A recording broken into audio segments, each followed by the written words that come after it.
Do you know the actual reason Cinco de Mayo is celebrated? Well, me neither. But that's why we're here with Andrew Colon today, and he's going to tell us why we've been lied to all these years. So without further ado, let's dive in. Most of us have been lied to about Cinco de Mayo.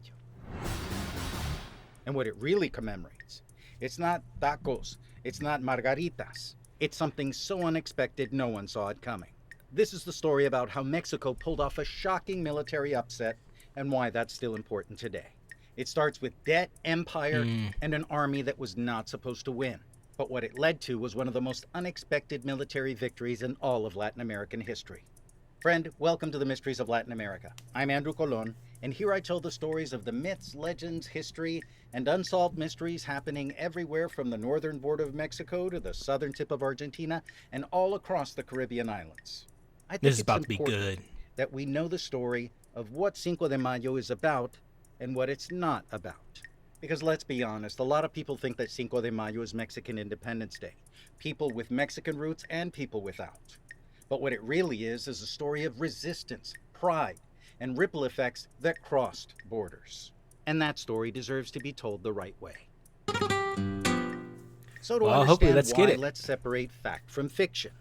Cinco de Mayo is not Mexican Independence Day.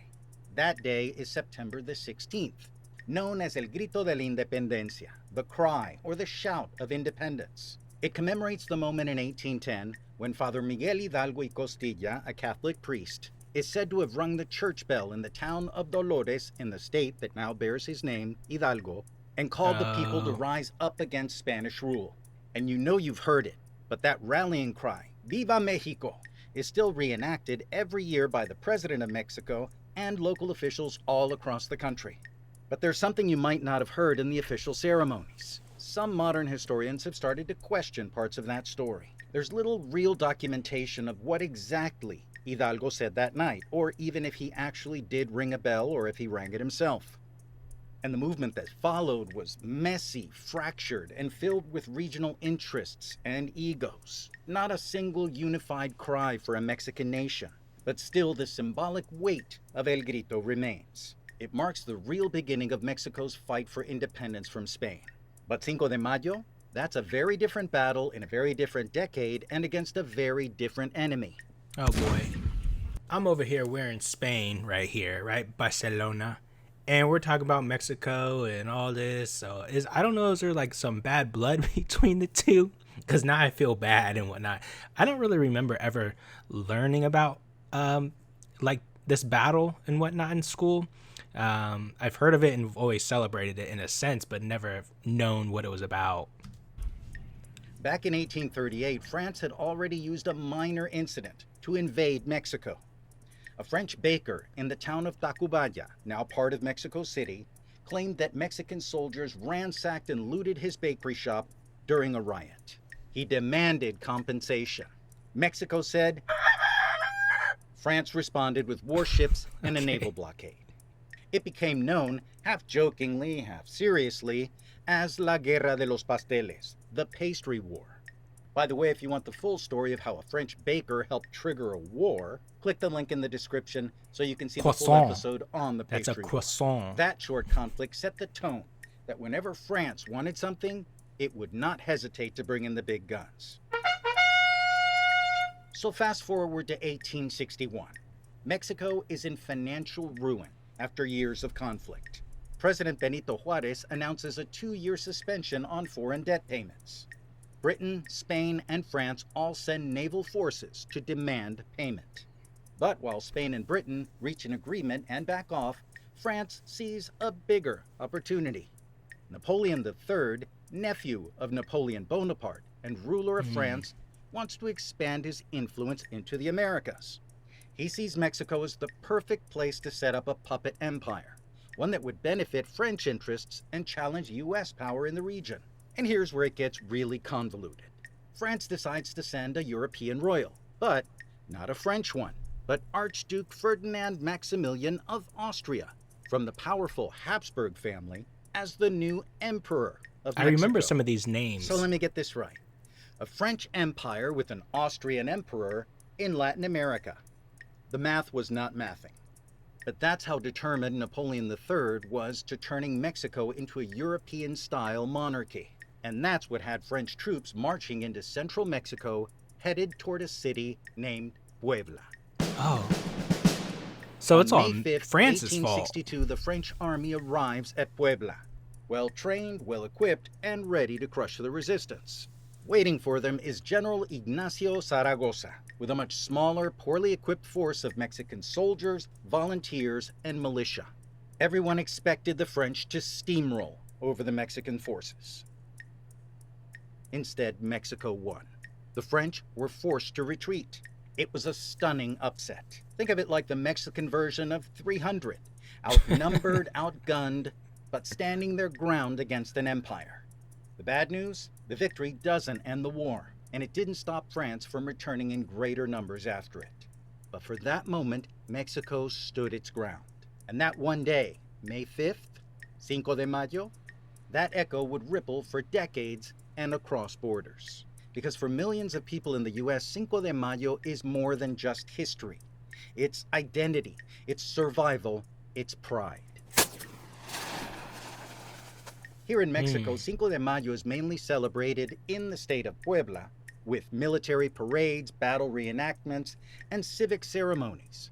It's more like a city pride event, honoring the battle and the people who fought. Outside of Puebla, not really. I mean, unless you count tourist areas like here in Cancun or Los Cabos or Vallarta, not really a big deal here in the country. But in the US, Cinco de Mayo took on a whole new meaning. That's Especially very true. during the Chicano movement in the 1960s and 70s. In cities like Los Angeles, Denver, San Antonio, San Jose, and others, Chicano activists saw the Battle of Puebla as more than just history. It was a metaphor for their struggle. At a time when Mexican Americans were facing segregation in schools and public places, being punished for speaking Spanish in schools, the idea of standing your ground wasn't just history, it was their reality. Police brutality and political exclusion were everyday battles.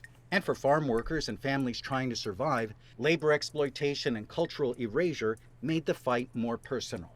Underdogs fighting empires. Sound familiar? I do think this is kind of cool. I want to point out that my mom grew up in Southern California literally during this time, and she would speak on the fact that she would go to school with a lot of Mexicans and stuff, and how Spanish was taught and everything. So it's cool that I'm hearing this now and then seeing how it applies to what she was talking about when she would tell us stories from her growing up, specifically in Southern California. It's kind of cool. Organizations like Mecha, the Movimiento Estudiantil Chicano de Aztlán, the Brown Berets, and the Mexican American Youth Organization started using Cinco de Mayo as a rallying point, hosting events, teach-ins, and marches tied to identity and resistance. And while Cesar Chavez focused on labor rights through the United Farm Workers, his movement helped define a new generation of Mexican American identity. His calls for dignity, unity, and peaceful resistance resonated deeply within the Chicano cause. Meanwhile, in Denver, Colorado, Rodolfo Corky Gonzalez founded the Crusade for Justice, a civil rights and cultural empowerment organization that became the hub for Chicano activism in the Southwest. So together with the Brown Berets, Mecha, and others, they helped turn Cinco de Mayo into a symbol of cultural survival in the U.S. Cinco de Mayo was never just a party. It was a statement. We're still here, and we're not going anywhere. So, is Cinco de Mayo about Mexican independence? Well, not the original independence from Spain, like July 4th is for Americans in the U.S. Cinco de Mayo is about defending sovereignty, fighting back against empire. It's about standing your ground when no one expects you to win. And for many Mexican Americans, it became a declaration of cultural independence. A reminder that heritage is worth celebrating and protecting. And yes, today Cinco de Mayo is an opportunity for marketing in the U.S. to sell beer, tequila, and little sombrero party hats. But that doesn't mean that we can't raise a glass to people still fighting for independence, for survival, and for respect. Salud. That makes sense.